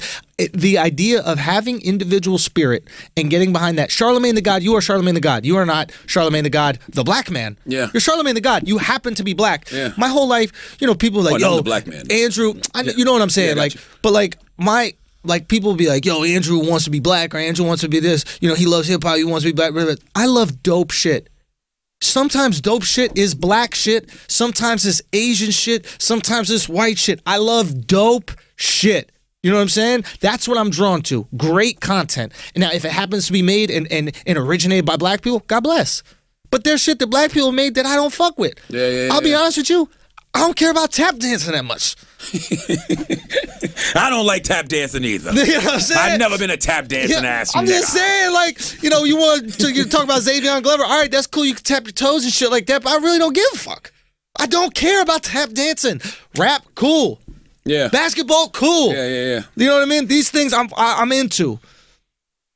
That's all I'm saying. Man. Like, why? I mean, listen, I don't know, man. Like, people telling me that, I got to be more sensitive to stuff about colorism. I didn't know I was being insensitive. I was just... You've been all the colors. Yeah, I'm now... Yeah. Fuck, you gotta be sensitive. You can feel that's what both they say. sides. How can Charlemagne speak on colorism when he's bleaching his skin? Oh, my God. All right. Now we can't even have a conversation. Yo, you might have to go back. You might have to go back just to let them know. I'm not going back to skin discoloration, bro. Yeah, you might have to go back to blotchy. This is what people don't realize, and that's my thing. Everything changes. When you change your diet, when you start living a healthier lifestyle, when you start going to a dermatologist, I get chemical peels. Yes, I've changed my motherfucking diet. Like, this is why this skin is glowing, baby. Like, you know what I mean? Like, yes, like it's a reason I don't fucking really get razor bumps and acne and shit like that, because I take care of my shit. I understand what I can put into my body that will cause blemishes to happen. Like right now, if I eat some ice cream, now you got some dairy, blemishes. bumps are coming. I'm fully aware of this. If I drink if I drink too much liquor, you'll see the inflammation on my face immediately. Immediately you'll start noticing black spotty shit. Like I can walk in my dermatologist's office right now, she'd be like, I know exactly what you've been doing. You've been drinking, haven't you? You know what I'm saying? That's what I've been telling people when people ask me about it with you. You know what I mean? It's like people are like, yo, he got rich and then he bleached his skin. And I was like, no, he got rich and was able to afford organic. Yeah, a dermatologist. Yeah, exactly. like when you're rich, you could be like, you know what? I'll use some facial Bro, cream. Sammy Sosa bleached his skin. That's different. Yeah. So here's the thing. Michael Jackson bleached his skin. So here's the thing that I would ask people, because I've defended you about this a lot, is that it's not that your overall skin changed. It's that it became the same color. Duh. But Look that's at what my body. people. No, but that's what people don't get. It's like you had the shits that would come down on your I face. look like Ray Lewis. Yeah. And that's the thing that people trip me out about it. You act like you didn't notice that my skin was black in the color brown that it is now. It's not like I was dark skinned and then I fucking just became brown. Yeah, exactly. It was black with brown patches like a fucking Rottweiler. Now, to be honest, is it easier to catch footballs now or harder? I know when you're out there playing the backyard, you're like, yo, the sun is in my eyes. What the fuck is this about? My thing is this, man. I just get tired of us not being able to have conversations. And one thing about me, I don't give a fuck. Like, there's no way you could think that I was trivializing colorism. Because I wasn't. All I was simply trying to figure out was, what was the struggle? Yo, how much help do you have to do before people believe it? I don't give a shit, Bro, man. nah, I know you don't, but you feel me? Like, how many like shows do you have to promote with black people on them? How many black people do you have to put in positions of power? How many black people do you have to put money in your pocket before people go, maybe Charlamagne does care about black people? Like, Bill Gates got to damn near pay off the fucking, the polio debt or some shit of some African country. Which one was it? Well, I saw that. He paid off that whole thing, and motherfuckers are out there like, that's a tax write-off. Like, what do you gotta do, yo? What do you gotta do to be genuinely helping motherfuckers out here? To be honest, I don't give a shit. And the reason I don't give a shit is because that's just the way the game goes, man. People gonna be bitter and upset no matter what. Some the motherfuckers that don't fuck with me and don't like me, they can't wait. But guess what bothers me? It don't even bother me. I just pay attention. When the dope shit is happening, nobody got nothing to say. Quiet. When shit like Change for Change is going on in the Radiothon, nobody got nothing to say. No, right? No retweets. How many likes you get about? Well, we raised $1 million. 2 likes. And I love, and I will always continue to love our platforms because we are able to give voices to the people who aren't usually heard. But nobody ever got nothing to say when shit is so-called positive. But whenever you feel like it's time to get at Charlamagne for being problematic, let's go. And guess what? I fucking love it. Yeah. Thank you. Someone tried to fight me at the Breakfast Club today.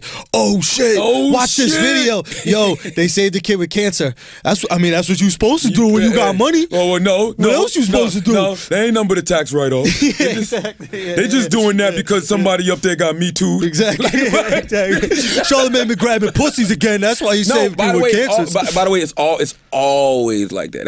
If I come on the radio and I say, if I'm really like I really had a revelation. By the way, I've been having so many rape culture revelations. It is so much. I be hitting the group chat like, bro, why did I miss this? Yo, Biff was trying to rape the shit out of goddamn Marty McFly's mama.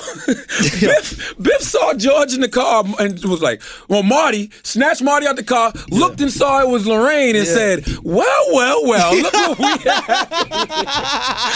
Biff jumped in that motherfucking car. Lorraine was saying, no, help me. Lorraine was like, I don't like you, Biff. You do, but you don't know it yet.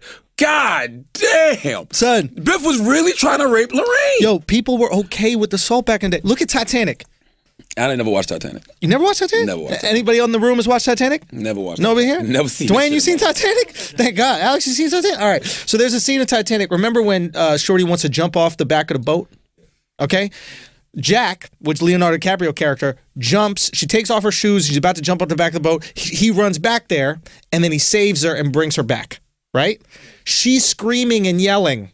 She's got her shoes off. She's screaming and her jacket, I think, is off, screaming and yelling. And a policeman from the boat comes over and goes, "What are you guys doing over here?" And then they're just like, "Oh, nothing." Or like the officer's like, "Why don't you get back downstairs to the guy?"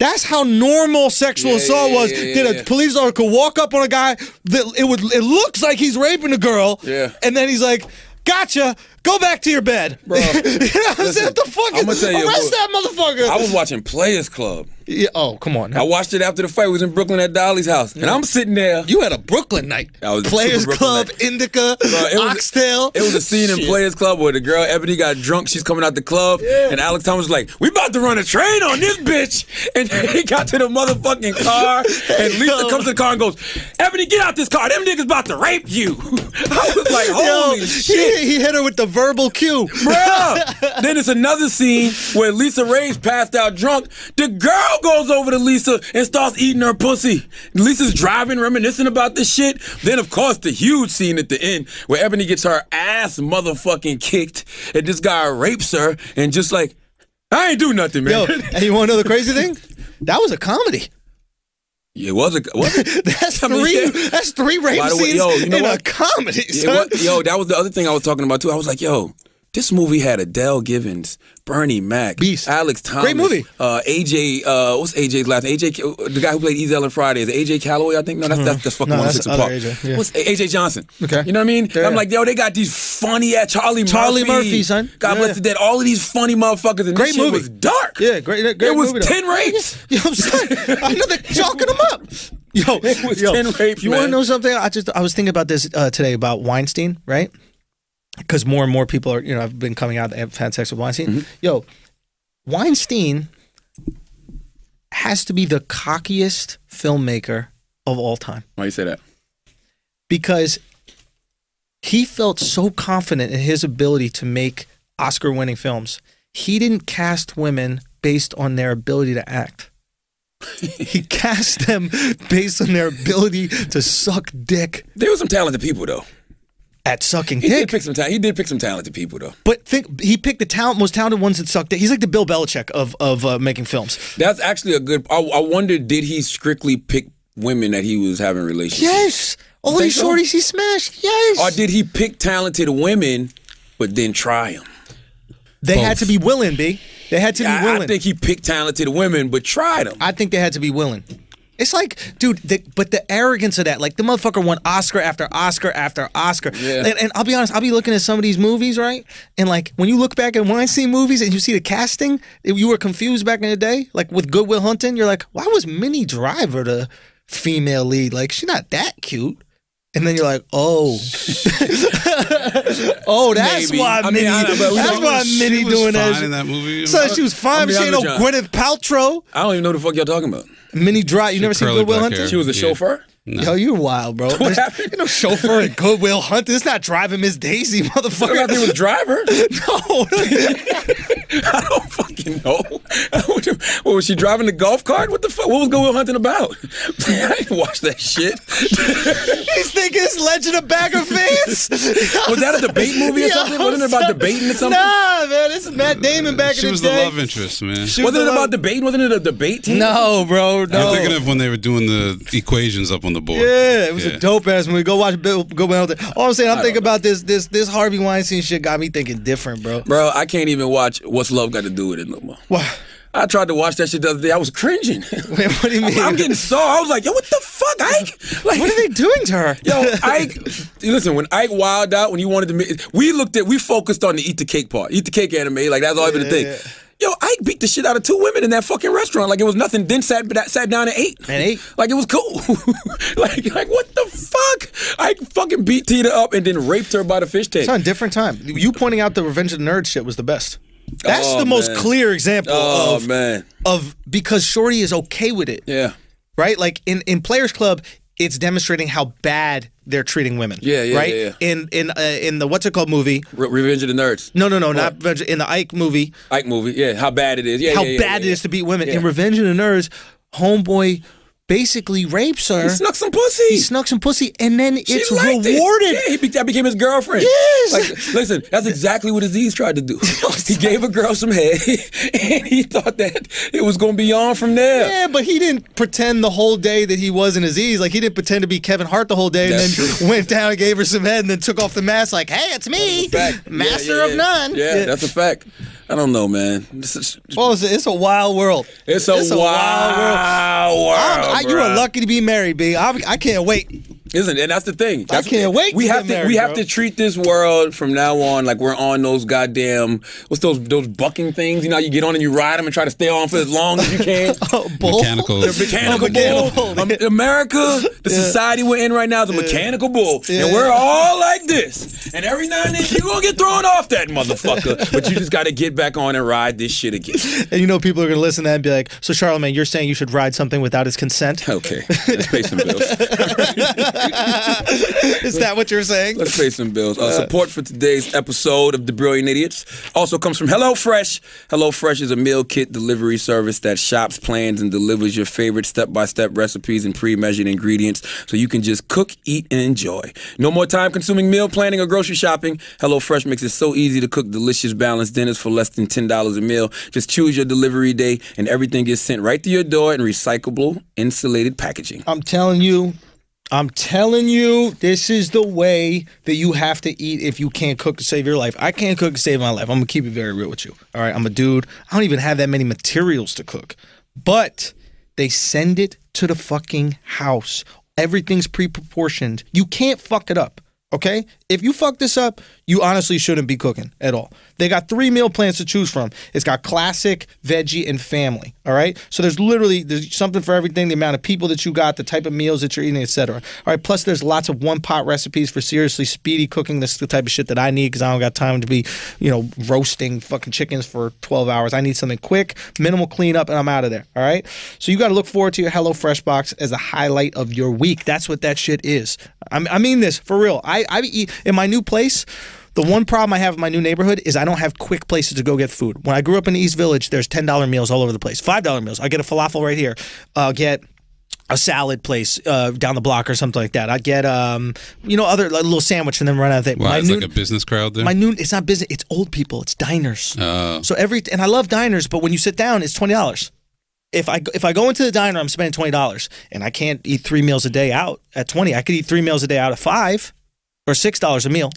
How's the kitchen in your new place? Kitchen is good. I got my shit. Marble countertops. I got a little marble. I got some things. Right, I gotta bring everybody in. All I'm trying to say is like this to me, I needed for my life because I can't afford to spend. And it's healthier when you cook for yourself. 10 times. Right. Son, you realize you're like, why is food so much better when you leave?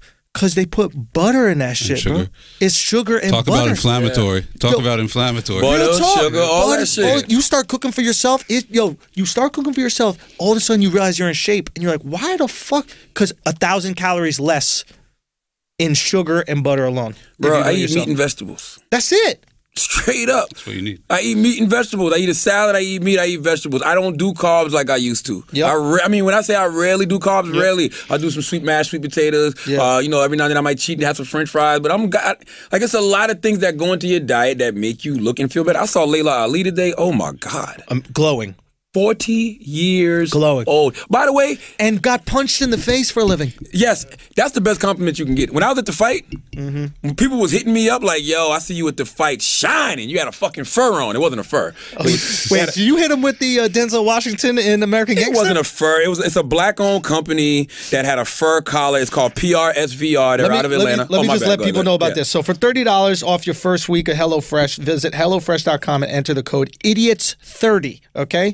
That's HelloFresh.com, and the offer code is IDIOTS30, IDIOTS 30 for $30 off your first week of HelloFresh. Make sure you get that shit. Okay, go. So you're Yeah, there. yeah, Let me see this fur that you're talking about. I don't have no pictures of it. Do you have it of you at the fight? Can I go to your page and look at it? Nah, I didn't take no. I don't be doing that shit. I want to be better at that type of shit, but I'm just not. Like I Come on, don't. bro. Justin Timberlake around, you taking pics? Why did I take that picture that night?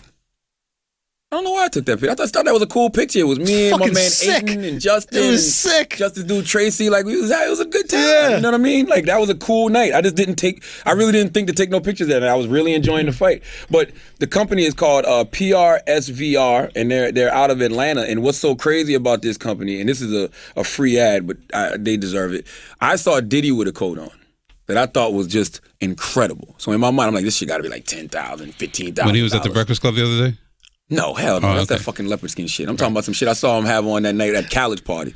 And so I was like, oh, this shit is dope. But then I saw Lil Rel with a coat on, and I'm like, now that shit is dope. But unlike Monique, I understand where I'm at on the food chain. So when I saw Diddy's coat, I didn't think that I could afford it because it was Diddy. But when I saw Little Rel, I was like, either Little Rel just got this get out goddamn check, this back end check, or this motherfucking coat is affordable. So I hit Rel up. I'm like, Rel, where'd you get that from? And he told me PRSVR. I'm like, yo, how does it fit? I'm like, so I went to go look. So then I see that they're a black-owned company out of Atlanta. I'm like, oh, I'm definitely going to support them. Hey. So I bought a couple coats from them, and the shit is fly.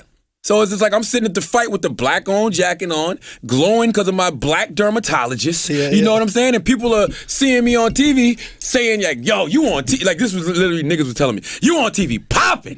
Like, you look like, yo, I know you're popping. Like, you see the whole crowd, and you see you just standing out there. Isn't it like, funny yes. how dudes have to word it when we compliment a man's looks? Like, we can't just say to him, but yo, you look handsome today, right? You got to use other words to describe shit that blows up. Hey, I'm just telling you that shit like that. Yo, you exploding on that TV, son. This shit is crazy. I'm just here to tell you that shit like that makes you want to drink more water. Right? Shit like that makes you want to eat right. Shit like that makes you want to keep seeing the dermatologist. Yo. Like, that's just the truth to the matter. And when you see people who, get to in a certain position and they start looking better. Yeah. Because they are treating themselves better. And they probably got a little bit more money to be able to treat themselves better. Not saying that you need money to look good, because there's plenty of motherfuckers out here who don't have all the bread, but they take care of themselves. Watch any season 2 of any show. Everybody lost 10 pounds. Everybody lost 10 pounds. Everybody glowing. Everybody's skinny as fuck. They're supposed to get a year older, but these people finally got some money. Now they got a trainer. They got all this shit. You got to do it. Yeah, man. This shit is real. What else? Oh, you know what I wanted to talk about? Kodak Black. Is he back in prison? He's back in jail. For? Because he was on his Instagram Live with a baby. And on his Instagram Live, he had dudes with him, and they had guns and smoking weed, and he's on probation, he's on house arrest. So he got arrested for, they raided his house, and they found him with, I think it was stolen firearms and some firearms with possession of a felon, because he's a felon, child neglect because they had the little baby on Instagram, marijuana possession, and, violation of probation. And, I gave him Donkey of the Day, and, like, I saw people upset with me, and I'm like, why are y'all upset with me because he made poor choices? And by the way, if you're on house arrest, if you're on probation, if you're on parole, the people that are bringing that shit over to your crib, they don't care about you either. Because they should understand that you can't be around no guns, you can't be around no weed, and even if you want them to, they should be like, no. No, we're not. And if you say fuck them, then that's your dumb ass. But I guarantee you, when you sitting in that motherfucking cell, and you realize you about to get 15, 20, you're going to be like, damn, they were right. I guarantee you they're going to be like, damn, they were right. He'll get the whole sentence that he evaded before? I really don't know what he's going to get. You know what I'm saying? I just know that he's a young man from Florida who was already on house arrest. You're already on probation. You had open charges in a couple of other states, and you got hit with all of this shit right here. Florida probably going to burn you. More than likely, Florida probably going to burn you. And you know what? I feel sorry that another brother with so much potential to do good by so many people, because that's what people don't realize. When you're a black person and you're in that position and you're from the environment he's from, he's able to empower so many other people just by giving them jobs or taking that money and giving it back to the community, opening businesses, whatever it was. The kid 20 years old, he had a lot of earning potential ahead of him. When you fuck that up because of poor choices and poor decisions, especially after you've already been smacked on the hand 1 or 2 times and getting more choices, I don't feel sorry for you, man. I don't feel sorry for you. I feel sorry that you're in that situation, but I don't feel sorry for you per se because you made the choices to be in that situation. Yeah, why is it that when we hold people accountable for their actions, we're looked at as unempathetic? Because nobody wants to deal with the reality of the situation anymore. That's why you see so many of these motherfuckers on drugs. Because everybody's in a fantasy world. And when you're in a fantasy world, you're not dealing with reality. So when that reality hits you, you blame everything else except for yourself. You don't hold yourself accountable, and you don't hold your person who fucked up accountable, because that's the reality of the situation. The fantasy is we all high on these drugs, we getting this money, we untouchable, can't nobody fuck with us. We should be able to be allowed to do whatever it is that we want to do because we rappers and we reckless and we got money. Nah, bro, nobody's above the law.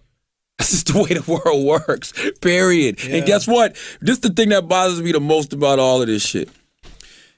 If you have... I would encourage all kids not to commit crime. Like, that's number one.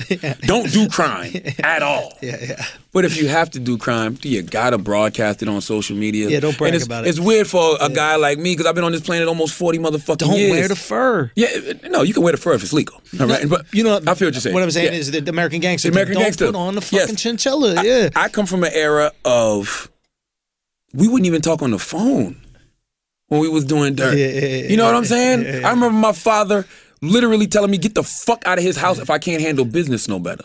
Because by that point, he had already accepted the fact I That was you were gonna do hustling dirt. or whatever. But I had Yeah. crackheads calling the fucking house line. No. My father thought I was fucking out of my fucking mind. You fucking me up. You making me hot, motherfucker. You understand what I'm saying? So it's just like, to come from that, but then He's not only disappointed you as a son, but as a drug as a drug dealer. All right?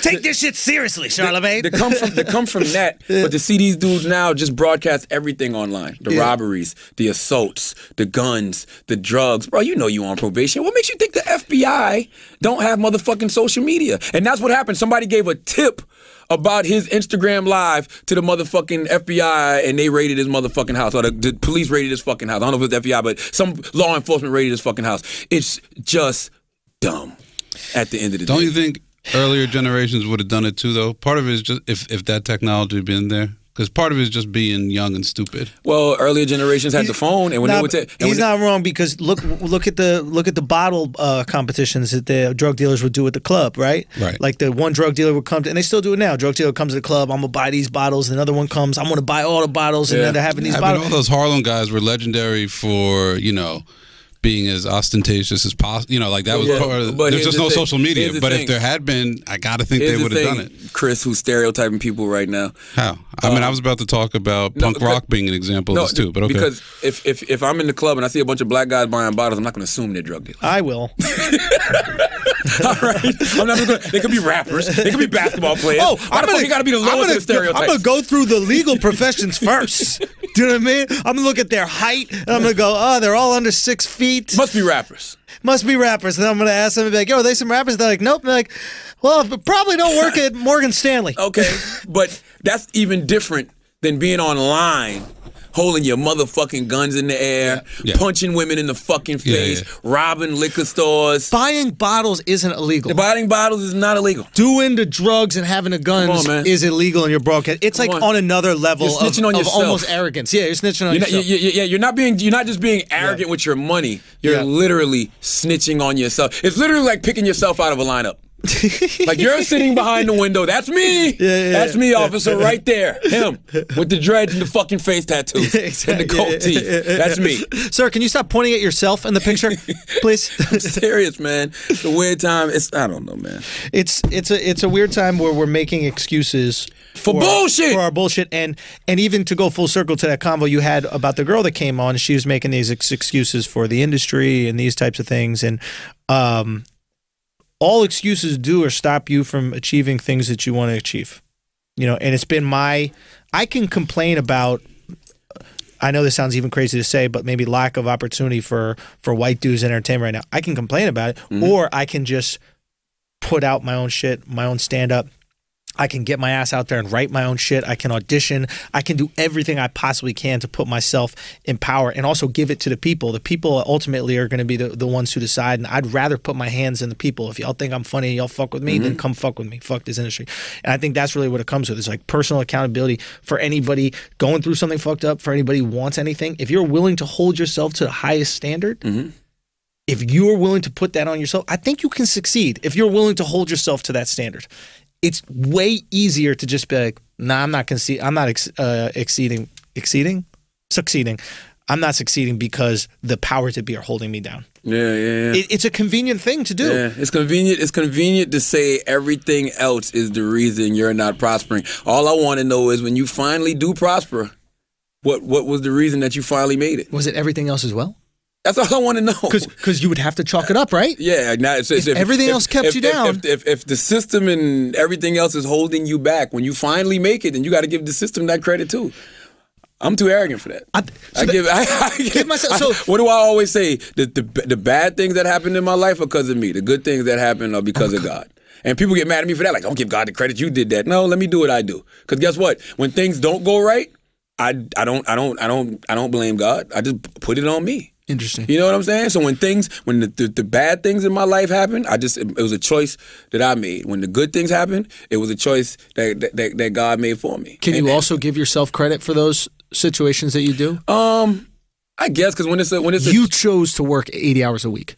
Yeah. You choose to put yourself in these different positions. And granted, God is giving you the ability to do that. I'm doing my part and God's doing his part. Fair enough. But it's a collaboration, bro. Like, you choose to get 4 hours of sleep. Yeah. Some people choose to get 8, and that's fine. Yeah. But you're going to have a 4-hour advantage on those people that choose to get 4. Yeah. So on some level, shit comes down to hard work. And it's like there are times where my fucking alarm goes off and I want to hit that snooze. Mm-hmm. And there are times where your alarm goes off and you wake up. Absolutely. And that is going to be the difference between, you know what I mean? Like, hard work will separate talent. If you got both, that's great. But there are cats that are in the NBA right now that might not be the most talented, but motherfuckers work. Yeah.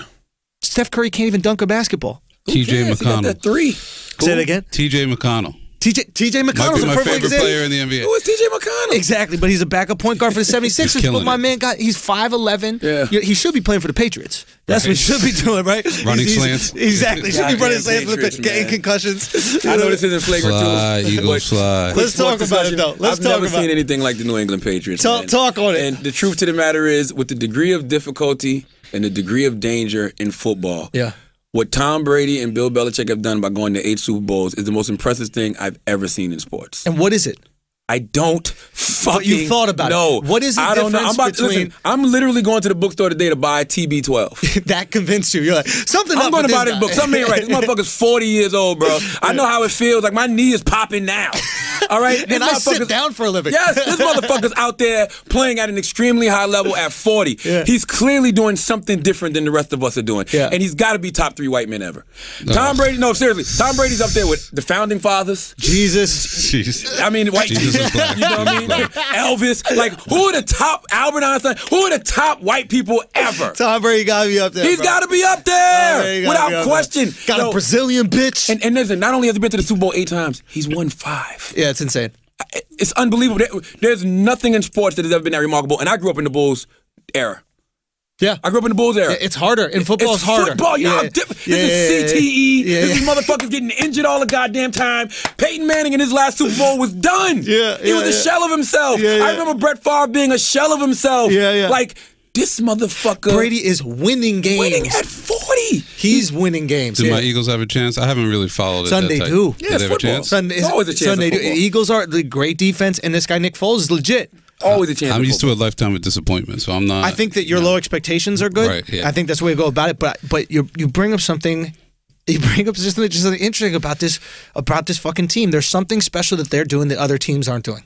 And here's the crazy thing: it's not elite talent. No. Danny Amendola. That's what I'm saying. it's like some sort of confidence in the system. So that's I why I'm don't know saying. what the fuck. I'm gonna be honest with you. I think they're still cheating. We just don't know what Right. the fuck Fam, they're doing. I'm telling you, Belichick is Weinstein. He has so much confidence. I'm telling you, he has so much confidence in his ability, to create winning situations that he'll leave his offense up to 5-6 Jewish guys. Literally, his offense. unreal. If you go with somebody like, who would I want to throw a pass to? How many people in the world would be like, well, is there anybody Jewish? Is there anybody Andrew's absolutely 5'4" and Jewish? I've never seen the will to win in football actually cause you to win games. Let me tell you what I mean by that. Michael Jordan had this incredible will to win that would just energize the whole Bulls team. You knew the Bulls were never down. You knew the Bulls were never out of it. Usually in football, when you're getting beat down, Yeah. you're getting beat down because it's still a physical game. Like Yeah. it's you're done. Like it's just you're out of it. You're physically defeated. Physically Yeah, yeah. defeated. Yeah. For some reason, Tom Brady's will to win and his mental just keeps the team always in the fucking game, Yeah. and they just don't lose when it counts. Yeah. It's unfucking real, If man. it's close, they're going to win. It's unreal. I mean, shout out to Tom Coughlin, who's the guy who's running the Jaguars, right? And he's the ultimate nemesis of Belichick, right? When he was the coach of the Giants, they beat the what's it called? And you could see how visibly happy Belichick was after this victory. I don't think it was because he was going to the Super Bowl. I think it's because in a close game, he beat Coughlin. And in close games, Coughlin You always think Coughlin beats. was giving the coach tips for the Jaguars? I think the entire offensive setup is his Yeah. thing. I think he set up a culture there that wins. Coughlin is incredible. The New York Giants are the stupidest fucking organization in sports because they let the second best coach in history, and I do believe this, I believe Coughlin is second best and the most underrated in history, go. And they let him go to the fucking Jaguars. And what did he do? He almost takes the Jaguars to the Super Bowl with Blake Bortles. They asked Blake Bortles, if you weren't playing football, what would you do? And he said, probably construction, ripping cigs. See what I'm saying? He don't even believe in himself. Did you see Bill Belichick? Did you see him They handed him the AFC Championship trophy, and he was like, he didn't even hold it for 2 seconds. He was like, yeah, Fam, it felt like Maury. He was like, you are the father. He was like, take that shit back. I collect rings, motherfucker. The fuck you mean? What is this trinket? I got 20 of these. Ew. The fuck? He was disgusted by it. He didn't even look at it. It's unbelievable, man. Salute to the New England Patriots. That's all I can say. Fuck you, Patriots, but I respect you. Fuck you, Robert Kraft. Yo, you got to give it up. Nah. How do you not give it up to him? I don't even know what Tom Brady's motivation is this year. Last year we knew what his motivation was. Deflategate. You know what I'm saying? Right. That's right. What is it this year? What was his motivation this year? No, you know what kills me? Last time the Eagles were in the Super Bowl was what? 15 years ago? Against the Patriots, right? And it's the same fucking team. Think and we've about gone. that. The It wasn't Eagles have 15 gone. years ago, though, was it? It's close. Holy shit. We've gone through like 7 different versions over the course of that time. Yeah. Quarterbacks, systems, all that, coaches. It's the same That's fucking when team. T.O. played with the broke leg. Yeah. Yes. It's the same team. Freddie Mitchell, the catch before that. Like, it's the same fucking team, and I'm like, they're going to win again. Patriots. It's very discouraging, I got to admit. You know, hey, man, sometimes when you make the right Illuminati sacrifices, That's what you know it what I'm is. saying? The devil blesses, What did blesses Tom you forever. Brady sacrifice? I don't know. No, it had to be Aaron something. Hernandez. Tom Brady gave up a future. He was a Pro Bowl tight end. All right. You know how they always say Tom don't have no motherfucking weapons? He had a weapon in Aaron Hernandez, man. He sacrificed him. Okay? And ever since then, bong. Bang. It's been on and popping ever since. That's what the Illuminati thrives on. The blood of Puerto Ricans. All right, listen, man. That's it. That's it, man. Listen, as always, if you listen to this podcast, you Can I just throw some dates out real quick? I got some stand-up. So we don't have no pre-rolls. Oh, yeah, I can do that too. Yeah. As always, if you listen to this podcast, you think we're smart, you think we're intelligent, you think we're brilliant, absolutely right. If you listen to this podcast and you think we're just a couple idiots who don't